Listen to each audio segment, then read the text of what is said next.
everybody. Dan Illman, Mike here, taking a look at the DRF race of the day for Sunday, October the 20th. It's race number 8 at Keeneland, the Grade 3 Dowager. Fillies and mares going 1.5 miles on the turf. Before we take a look at the field, remember that DRFTV viewers still have an opportunity to get 10% off all DRF past performances. Shop now by using the QR code on your screen and use the coupon code DRFTV10.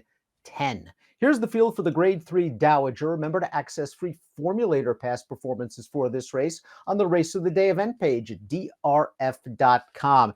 It is a big field. It looks like the 1-3-Priests might run in New York this weekend. That'll get the 13 Embrace Me into this race. But really the story of this is Nisi Marie as she makes the final start of her career. Yeah, she's been pretty good, Dan. And, I feel like we know that she can get this distance too, just based on her most recent start. I mean, we'll see. She's been really good for a long time. I think she's been particularly good this year. Comes off a really nice win at Kentucky Downs. We'll see how the pace plays out from our friends at Timeform US. The pace projector has the 6 surprisingly expected to make the lead in this marathon, and that wouldn't be too much of a surprise. She's shown tactical speed at shorter distances, but really at this 1.5 miles, anything could happen. A horse like the 4 Forever After All could even show a little bit of speed. Yeah, if nothing else, it feels like this race won't be run at a particularly strong pace. Surprisingly, certainly has the speed to get to the front if that's where Pletcher and Iran want her. If this pace projector is correct, Nisi Marie might have a lot of work to do. She's near the back of the pack on the LP flag, noting that she has the Timeform US fastest late pace rating. ThreePriests is the number 1. It does look like ThreePriests is going to run in New York in the Athenia on Saturday. If she does run here, she's interesting because she's taken on some solid horses overseas. She just doesn't win very often. Yeah, it seems like she can get the distance too. So, that would be a point in her favor. Her most recent start behind Nisi Marie wasn't bad. I actually kind of felt like she made more sense in this race than the race in New York. Cozy Rags, the number 2, is going to be a good price and deservedly so, but you don't want to be too hard for her one bad race on turf. It was at Kentucky Downs, and some horses just don't seem to like it. She rebounded in her most recent race. It was nice to see her stretch all the way out to 1.25 miles and do so successfully, but it's a big ask on turf against these kind of horses. Yeah, she's just hard to make a case for. She's 50-1 on the morning line for a reason, and I get that her only turf race is at Kentucky Downs, but you still want to see her do some running in that race, Dan. I didn't really try that hard to make a case for her in here. I think 3 Anatolian has a chance in this race at a big price for Michael Maker. I was really on her at Gulfstream over the winter. I bet her in the La Prevoyante and in the Very One and the Orchid, and she ran well all 3 times without getting it done, and Maker then put her on the sidelines, brought her back at Kentucky Downs, a track she didn't need to like. Now she's stretching all the way out. I'm expecting an improved effort. Yeah, I can see her running better in here too. You're right to stay positive on her. I remember doing those races with you at Gulfstream earlier in the year, Dan. You liked her a lot more than I did. If you liked her then, I think you're supposed to stay on her now, second off the layup at a big price. Wired last time out at Kentucky Downs in a race that produced Immensitude, who came back to place in the Grade 3 Weah in New York with a 90 buyer. The 4 is Forever After All, another horse that was no match for Nisi Marie last time out, but that race wasn't Kentucky Downs. Her prior start, she just got speed popped by Full Count Felicia in the Grade 2 Canadian. I think she's actually a little bit dirtied up, Mike. She didn't need to like that Kentucky Downs race. She gets wired by a Breeders' Cup bound horse 2 starts back. Her race 3 back was good. Her race 3 back was good. Her race 4 back was good in the Grade 1 in California. I'm with you, Dan. I mean, I tried really hard to talk myself into it. And there are obviously questions here. She's a maiden on the grass, and the 1.5 miles, I guess, is a question she still has to answer. Of all the long shots in the race, I thought the long shots were sort of less than compelling. She was the only one I was mildly interested in. Duvet Day will have no problems with this distance. She's been doing it in Southern California for a long time. They even stretched her out to 2 1/16 last time out in the Nashville Gold Cup against the boys, and she got wired by limited liability over that quirky turf course. This will be her 3rd start off a little bit of a layoff. She just doesn't wow me, and those Southern California turf horses going 1.5 miles, I just don't think they're as good as the East Coast ones. That's probably right. I think the positives are, Dan, is that the distance really is no question for. She'll get this far with no problem. She's just one of those horses who, I know it's only a few starts this year and some starts and stops. She just doesn't seem like she's as good this year as she was last year. I mean, I do think if she showed up here and ran her top race, I think she could beat this field. Surprisingly, the number 6, the last time she raced a mile and a half was in the Orchid over the spring at Gulfstream. She ran really well to be second to McCulloch, who truly is a distance lover for the Chad Brown barn. She was wired in her last 2 races in slow-paced races by Boat Cachet. The runner-up last time came back to win the Grade 1 First Lady with a 103 Beyer. That being said, I needed her to run better in the Boston Spa. I thought overall she got the second best trip. Yeah, I don't really like her recent form either. So that's a problem for me.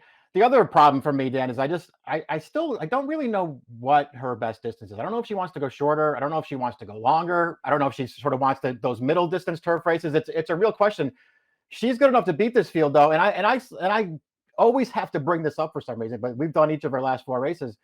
That Orchid, when they went this distance with her at Gulfstream, she ran really well there. I still don't know how she was behind McCulloch at the top of the stretch in that race, and then she had to get out and try to chase her down. She ran really, really well that day. Maybe she really does want to go this far.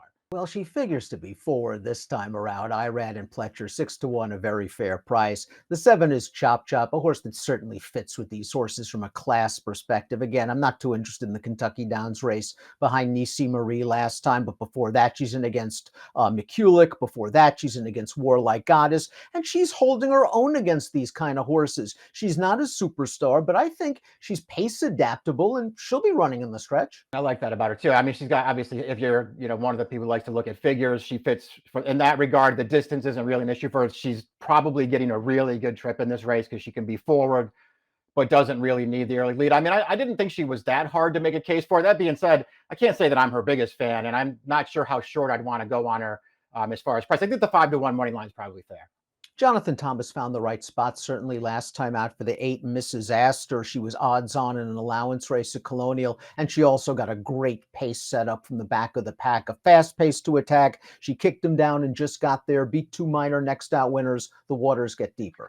Yeah, this seems like a pretty tall order for her. I remember actually liking a couple of her really early races, Dan, and she broke her maiden in January of 2023 and then didn't win again until that most recent start. For whatever reason, she just never really got any better. Eternal Hope is somewhat interesting for Godolphin because she's a very lightly raced 4-year-old. It's possible we've yet to see her best race, and she was wired in a slow-paced race last time out in New York. What a surprise. Over Yielding Going, they walked the dog, and she just didn't fire her best shot. Her race before that, she has an excuse as well. It was her first race off of a lengthy layoff.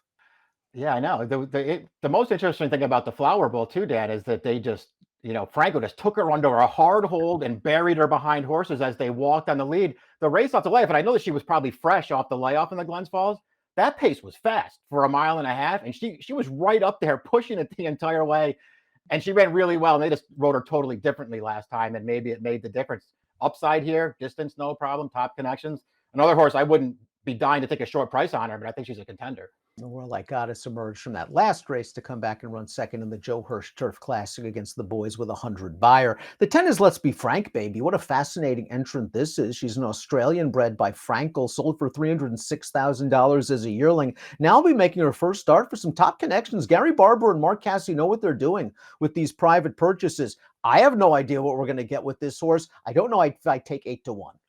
Yeah, I don't. Yeah, I was thinking the same thing. I don't really know how to evaluate this Australian form. We don't see tons of these horses. I feel like the only thing I could come up with, Dan, is since she won her most recent win over this distance, then they went 1 3/4, 2 miles. Maybe that's just too far for her. Earlier on in her career, they were going a little shorter. She didn't run that well in those races. It feels like this really is her distance. No idea how good she is. Not sure if she was facing the top horses over there. The 3rd place horse from our most recent race came back and won a little handicap as well. The 11 is Atomic Blonde, who I just think was in too short last time out in the All Along. They turned her back to 1 mile and 1/8, and she just happened to catch a very progressive horse. No Show Sammy Joe is extremely underrated. Got the jump on Atomic Blonde turning into the stretch, and Atomic Blonde just runs out of ground. Yeah, it runs pretty well in this race. She's very, very game here, trying to chase down a filly who I think is pretty good and No Show Sammy Joe. She just can't get there, Dan. She's second best in this race. There's nothing wrong with this performance, but I could say that about every one of her races since she arrived stateside. And it's not like she's done anything special. She just shows up and runs her race, and that's all a question of who she's in against and whether it's going to be good enough. The horse that ran third in the video we just showed came back and won the Maryland Million Ladies last week with an 88 buyer. Nisi Marie is the number 12. Butchery has started exactly one horse at Keeneland in his long and illustrious career. That was Vequist. She won the Breeders' Cup Juvenile Fillies that day. Not bad. Nisi Marie would have been on her way to the Breeders' Cup this year, but they would have had to have supplement for $100,000. They've got her entered in the sale in Kentucky anyway, so they're going to run her here where she's certainly fit. She's had a really nice career and not bad for a $25,000 yearling purchase. They've done really, really well with her. She's just been so good this year, Dan, pretty much from start to finish. This is her most recent start here at Kentucky Downs. And, understand that it's a turf course that some horses like and some don't. You don't want to put too much stock in the races here, but she runs really well in this race. And all it does is just bolster the opinion that you have on her from her prior form, which is really, really good. She's the horse to beat. The 13 Embrace Me might get into the body of the race if the 1 scratches. She's up against it. 4th last time out at Horseshoe Indianapolis. She'll be stretching all the way out again. I mean, yeah, she's going to stretch all the way out in this race, and it looks like even if she gets in here, she's not that easy to make a convincing case for. Not really a fan of the other also eligible either. So before we take a look at our top selections, please click the subscribe button on the Daily Racing Form YouTube channel for the latest DRF videos. Top pick time, Sunday race of the day. We'll see if Nisi Marie can go out a winner. She just looks like if she shows up, you're going to know her. Yeah, 100%. I just kind of trusted her, maybe ultimately, Dan, a little bit more than I trusted. The only other 2 horses I considered were surprisingly, who I'm very interested to see what she does back out to 1.5 miles. I don't love her recent form, but I do think she's a contender in here. And Eternal Hope, the 3-year-old is lightly raced. I mean, if nothing else, Dan, she beat Nisi Marie twice last year, so I know that she can do it. We have the same super in different order. I'm curious to see what Chop Chop does. I just think from this class perspective, she fits very well with these horses. And I think she can adapt to any kind of race flow. 12.697 for Mike, 12.796 for me. We'll see if Nisi Marie again goes out a winner in the Dowager. Hey, let me give you a hot tip. If you liked the content that you've seen before, click on the like and subscribe button right here. And of course, for more DRF videos like Race of the Days, Stakes previews, click on the videos right here.